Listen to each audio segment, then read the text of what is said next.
नमस्कार, मेरी online family को नमस्कार। आज 1 मई महाराष्ट्र में ये दिवस महाराष्ट्र दिवस के रूप में मनाया जाता है। इस दिन महाराष्ट्र का निर्माण हुआ था, एक महान राज्य का निर्माण हुआ था जहाँ की संस्कृति, सभ्यता, संत परंपरा, संत वाङ्मय, ललित वाङ्मय, इसने इस भारत की सभ्यता को बहुत कुछ दिया है। इसलिए महाराष्ट्र के सारे निवासियों को बहुत बहुत बधाई और शुभकामनाएं कि जीवन इसी प्रकार से स्वस्थ और सामंजस्य वाला और शांतिप्रद हो आप सबका। आज वैसे पूरे विश्व में लेबर डे के रूप में भी इस दिन को मनाया जाता है। जितने सारे मजदूर लोग होते हैं उनका आज ये दिवस है। इसलिए मुझे ऐसा लगा कि आज के दिवस में मैं क्यों ना एक छोटा सा मेरा वक्तव्य आपके समक्ष रखूं, मेरा विचार आपके समक्ष रखूं, क्योंकि मजदूरों को आम रूप से हम जो देखते हैं ना, एक कास्ट सिस्टम जो भारत में चली आई है, जाति व्यवस्था, इसमें हम लोगों ने भेदभाव करना सीख लिया है, जो कि नहीं होना चाहिए। तो स्वयं भगवान कृष्ण कहते हैं भगवत गीता में, चातुर्वर्ण्यम मया सृष्टम गुण कर्म विभागशः। चातुर्वर्ण व्यवस्था मैंने बनाई। किस आधार पर बनाई? गुण और कर्म के आधार पर बनाई। अब गुण जो भगवान कहते हैं वो 3 गुण है, रजोगुण, तमोगुण और सतोगुण। सतोगुण, रजोगुण, तमोगुण। तमोगुण वो होता है जो बहुत ही नेगेटिव, हम लोगों में जो नेगेटिविटी होती है वो बहुत ज़्यादा होती है, तो वो तमोगुण कहलाती है। रजोगुण हर चीज़ का आनंद लेना, उसमें थोड़ा सा तमोगुण भी सम्मिलित है, थोड़ा सा सात्विक गुण भी, सतोगुण भी सम्मिलित है।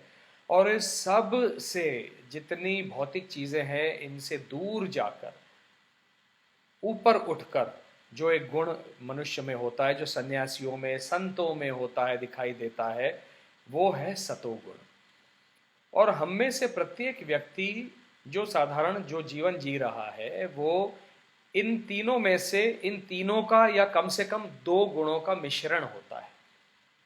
रजोगुण तमोगुण का मिश्रण। तो कुछ अच्छाइयाँ भी हैं, कुछ बुराइयाँ भी हैं, कुछ बहुत अच्छाइयाँ भी हैं।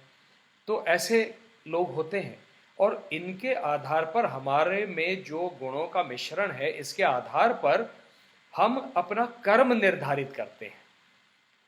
भले ही मेरे माता पिता ब्राह्मण रहे हों, मैं ब्राह्मण कुल में मेरा जन्म हुआ हो, लेकिन यदि मुझ में वो रजोगुण, रजस अधिक है, तेज अधिक है और एक वीर रस मुझ में भरा हुआ है और मैं चाहता हूं कि मैं पुलिस में जाऊं, बॉर्डर सिक्योरिटी फोर्स में जाऊं, मैं आर्मी नेवी एयरफोर्स में जाऊं, तो वो मेरा कर्म हो गया, वो मेरा व्यवसाय हो गया। तो सबसे पहले तो हम ये समझ लें कि जात और वर्ण एक नहीं है। भगवान ने जो कहा है, चातुर्वर्ण्यम मया सृष्टम, 4 वर्णों को मैंने निर्माण किया, ब्राह्मण, क्षत्रिय, वैश्य और शूद्र। ये जात नहीं है, ये वर्ण है। इसका अर्थ यह है कि वर्ण का अर्थ है व्यवसाय। इसीलिए माता सत्यवती का पुत्र महर्षि वेद व्यास बन जाता है, क्योंकि उसमें कृष्ण द्वैपायन व्यास को इतना ज्ञान है, अथाह ज्ञान है वेदों का, कि यहां तक कि उन्होंने वेदों के अलग अलग पार्ट्स बनाए, वेद, उपनिषद, पुराण लिखे, भागवत लिखा। उस सब इतना जो ज्ञान था जिससे वो कर्म से, व्यवसाय से, जबकि उन्होंने उसको व्यवसाय जब हम कहते हैं तो उसमें कॉमर्स आ जाता है कि हम व्यवसाय कर रहे हैं तो हमको पैसा कमाना है। केवल उतना नहीं है, व्यवसाय वो भी होता है कि मैंने ये व्यवसाय चुना, पैसा आए ना आए वो दूसरी बात है। तो महर्षि वेद व्यास परम ब्राह्मण हो गए, उच्च कोटि के ब्राह्मण हो गए। भले ही उनकी माता सत्यवती मत्स्यगंधा थी, मछुआरे की कन्या थी, उससे फर्क नहीं पड़ता। और ये जो 4 वर्ण, 4 व्यवसाय निर्धारित किए हैं, वो किन पर निर्धारित किए हैं? ज्ञान, सत्ता, पैसा मतलब संपत्ति, और कला। ज्ञान जिसके पास है वो ब्राह्मण, सत्ता जिसके पास है, जो सत्ता के पीछे सत्ता करता है, जो रक्षण करता है, सत्ता हाथ में लेकर सत्ता का सदुपयोग करते हुए समाज का रक्षण करता है, वो क्षत्रिय। जो संपत्ति अर्जित करता है और संपत्ति को धर्म के मार्ग पर अर्जित करता है, और जो धर्म कहता है कि उस संपत्ति में से जो अर्जित किया है उसमें से समाज को भी कुछ वापस देना है, ऐसा जो व्यवसाय करता है वो वैश्य। और जो कलाकार श्रेणी है वो है शूद्र। आश्चर्य होगा आपको, ये कला के आधार पे किया है, क्योंकि हमने शूद्र किसको माना? जुला हुए, क्योंकि हमने इनको जातियां बना दी। ये जुला है, ये निषाद है, ये केवट है, ये सुतार है, ये सोनार है, हमने इनकी जातियां बना दी। ये जातियां नहीं है, ये व्यवसाय है, क्योंकि इन लोगों के पास वो एक खूबी है, वो एक कला है। एक सुनार ही जिस तरह से गहने बना सकता है वैसे ब्राह्मण नहीं बना सकता, उसके पास वो कला है। केवट जिस प्रकार से नाव को हाँक सकता है, मैं नहीं हाँक सकता, वो उसकी कला है।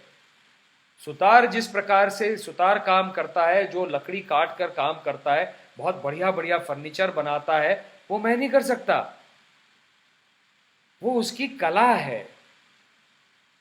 इन सारी कलाओं का सम्मान होना चाहिए था, तब जाकर शूद्र शब्द को जो आज एक अर्थ प्राप्त हुआ है भेदभाव का, ये हीन है, ये प्राप्त नहीं होता। कहीं तो गड़बड़ हो गई अपने समाज में, गड़बड़ हुई है, क्योंकि कृष्ण ने ये नहीं कहा है। और ये शूद्र जितने हैं वो सब कलाकार हैं, और इसी तरह से यदि मैं कहूं मैं कलाकार हूं तो मैं शूद्र हूं। मुझे बहुत गर्व होगा, मुझे अभिमान होगा स्वयं को शूद्र कहलाने में, क्योंकि मैं कलाकार हूं। मुझ में जो कला है वो एक विशिष्ट कला है। बहुत कम लोगों में ऐसी कला होती है। कलाकारों के पास भगवान ने स्वयं अपनी एक शक्ति दी हुई है, सृजन करने की शक्ति। एक सुनार जो गहना सृजन करता है, उसी प्रकार जैसे भगवान सृष्टि का सृजन करते हैं।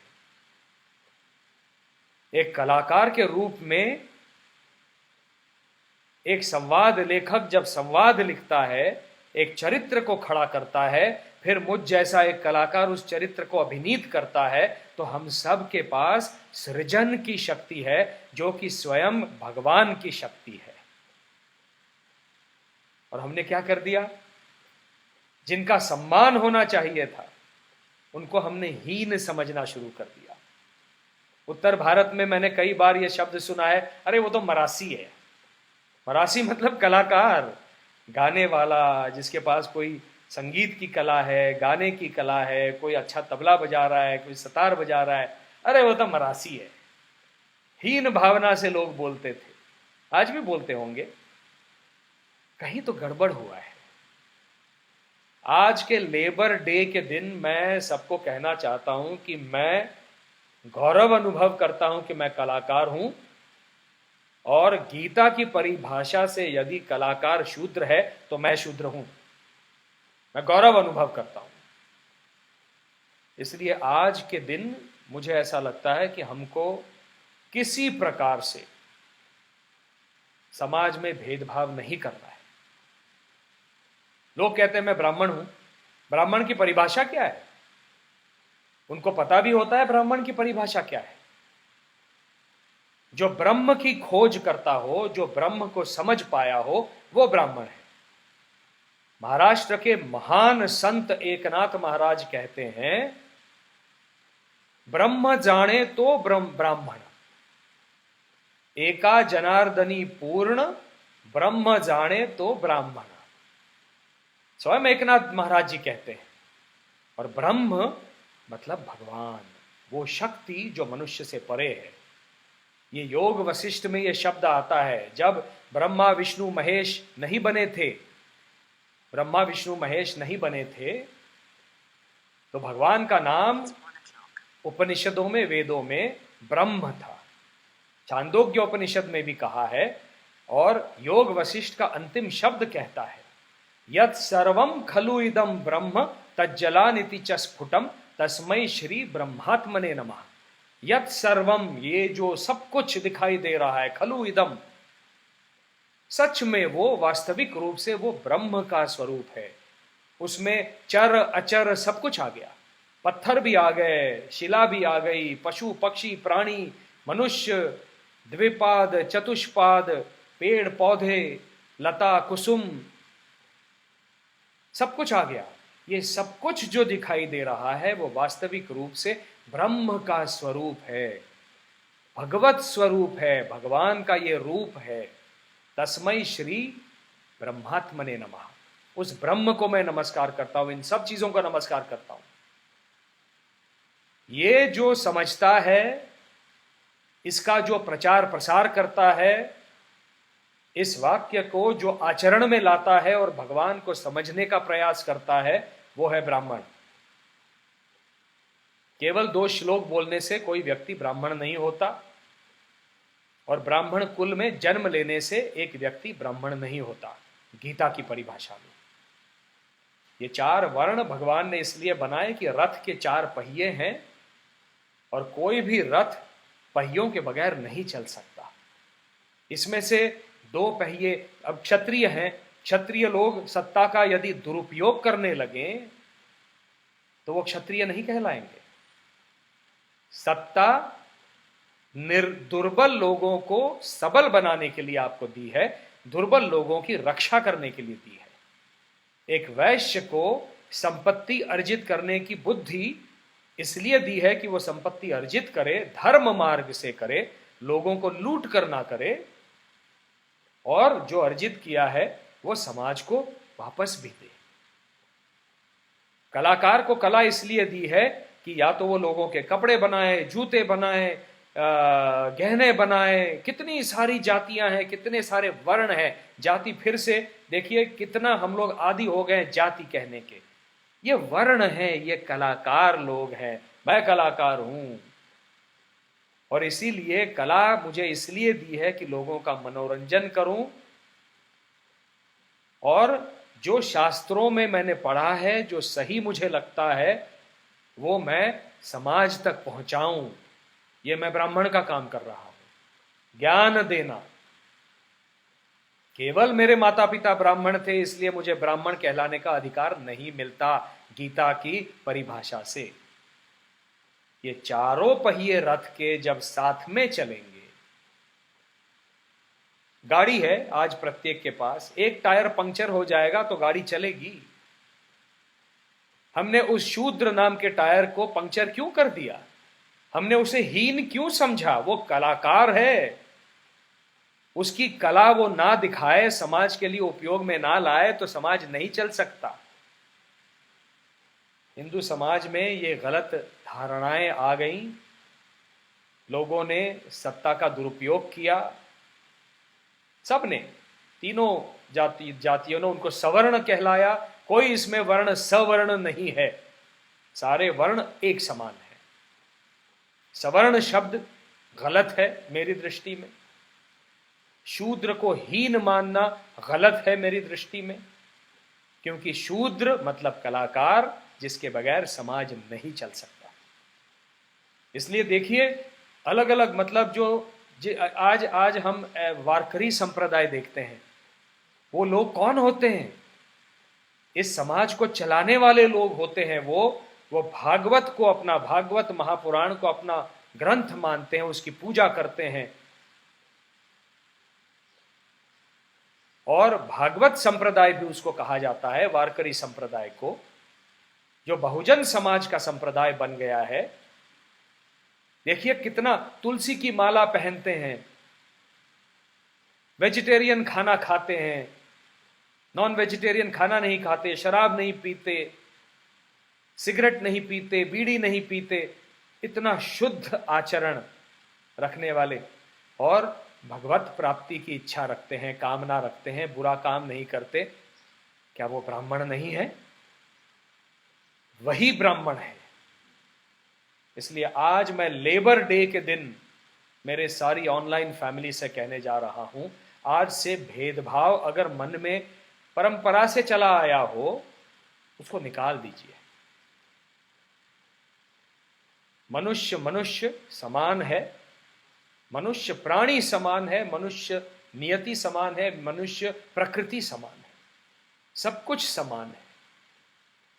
जब तक हम इस समानता की, समत्व की भावना को लेकर नहीं चलेंगे, हम योग नहीं कर पाएंगे गीता की परिभाषा से। क्योंकि गीता कहती है समत्वम योग उच्यते, सबको समान भाव से देखना और समभाव से सबसे आचरण करना, ये योग है गीता का। आज इंटरनेशनल लेबर डे, मजदूरों का दिवस है, उनका सम्मान हम करें।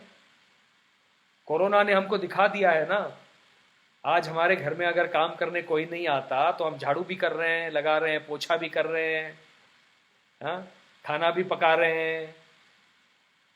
क्या खाना पकाने से आप बल्लव बन गए? वो कला है। कोरोना ने हमको कम से कम इतना तो सिखा दिया है कि इन सब कलाओं का आदर होना चाहिए, इन सब मनुष्यों का सम्मान होना चाहिए। आज मैं चाहता हूं, ये मेरी ऑनलाइन फैमिली के सारे आप लोग मेरे बहुत हृदय के करीब हैं, हम बेहतर इंसान बने शास्त्रों से सीख कर, और आज के बाद भेदभाव ना करें, किसी के साथ भेदभाव ना करें, एक मनुष्य को मनुष्य की तरह ट्रीट करें। ये आचरण यदि हमारा हो जाए तो हम भगवान के बहुत करीब पहुंच जाएंगे। यही भगवान है। यह अच्छी शुरुआत है। कोरोना ने एक अच्छी चीज़ हमको दी है, ऐसा ये मैं मानता हूँ। यह हमको स्वाध्याय करने का एक अवसर दिया है। स्वाध्याय के माध्यम से, शास्त्रों के माध्यम से एक छोटी सी बात मैंने आपके सामने रख दी है। इसलिए इसके बाद हम में से कोई किसी को जात ना पूछे। हर किसी में जो एक कला है उसका सम्मान करें और सुख चैन शांति से जिए। ये जो शांति आज हमारे इर्द गिर्द है, ये जबरदस्ती हमको घर में अंदर बैठना पड़ रहा है इसलिए शांति है। लेकिन मैं चाहता हूं कि जब हम बाहर भी जाएं तो ऐसी ही शांति हमारे इर्द गिर्द वातावरण में हो, और वो तब तक नहीं होगी जब हमारे मन मस्तिष्क में, हमारे हृदय में शांति नहीं होगी, लोगों के प्रति सम्मान नहीं होगा। नमस्कार। ओम शांति शांति शांति।